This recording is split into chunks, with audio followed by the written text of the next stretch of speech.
I literally saved the world. Oh, yeah, you never mentioned that before. Everybody's got saved the world. How is that for you, Scott? You should write a book about it. Hilarious. Yeah, you're welcome for all not being dust. I always knew it would be great to build to a movie like this, because we're not just going down into the quantum realm with characters we're just meeting at the beginning of this movie. The audience has a relationship with Scott Lang and with Hope Van Dyne and with Hank and Janet and now Cassie. So you're going down there with family, essentially. And the thing that was really important to us in this movie was to keep all those personal family dynamics alive. The relationship that Scott has had with Cassie has always been the most important thing in Scott's life. And we start this film where the events of Endgame have happened. Now, for the first time in many years, Scott is able to take a breath and sit back and spend some time with his daughter. You know, I missed a lot of time. He wants to pick up where they left off and let her live a normal life. And she maybe has some other ideas. Why is jail calling? Cassie, what happened? Oh, you know, just Jail stuff. she just wants to be a superhero like her dad. She wants to be fighting, and she wants to be in the middle of it because it makes her feel alive. Okay, I have a suit. Yeah, I noticed. And she thinks that that's where it's really happening. But as her dad tries to tell her, it's not just about thinking that you can change the world. You really have to do it. And do you really have what it takes?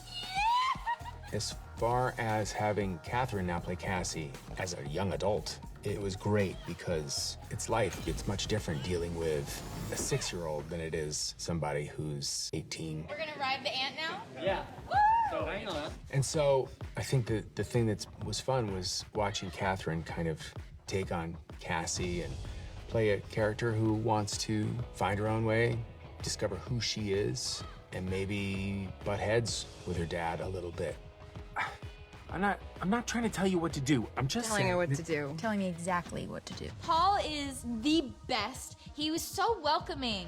And he told me not to hold back. Like, on our second day of shooting, I was just trying to be invisible. I was like, okay, just don't mess up, and then, you'll be okay. And we had this scene with Michelle and Michael and Hope and everybody. And Peyton was like, okay, now do one for fun.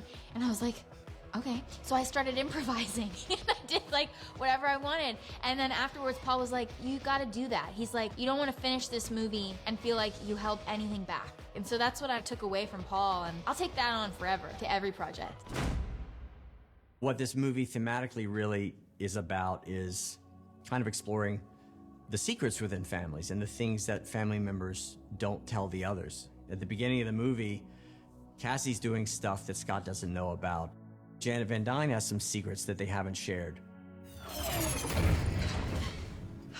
Hope brought her mother back from the quantum realm and was very, very excited. Mom? I think she might have had little girl fantasies about what that reunion would be like. Mommy and I will tell each other everything and we'll be best of friends. And, all the things that she probably fantasized about in her mind. And then her mom came back, and what we don't see between the last film and this one is that she wasn't so open. Mom, you can talk about it if you want.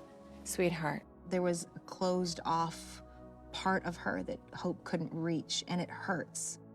What we see in this film is that families are messy. Really, really messy. You must be Hope. She talked about you every day. It's strange. She never said anything about you. And the more stress a family is under, the messier it gets. And this family's under a lot of stress. Does your family even know who you are? I think we're done here. And so throughout all of the superhero and the action, you see them trying to work their baggage out with each other. Decades-long baggage.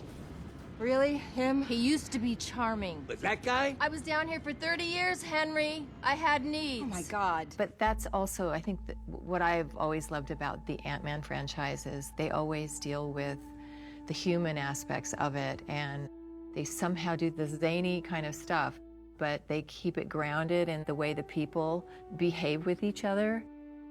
Hope and Janet working through the gaps in their relationship. Michelle and I were really passionate about that part of the story, and we spent a lot of time making that really honest. We didn't want it glossed over. We didn't want their tension to be cute. We wanted it to feel pure, and we wanted to depict it in the way that you experience it in real life, where it comes out in the oddest moments. I just wanted to be your mom again.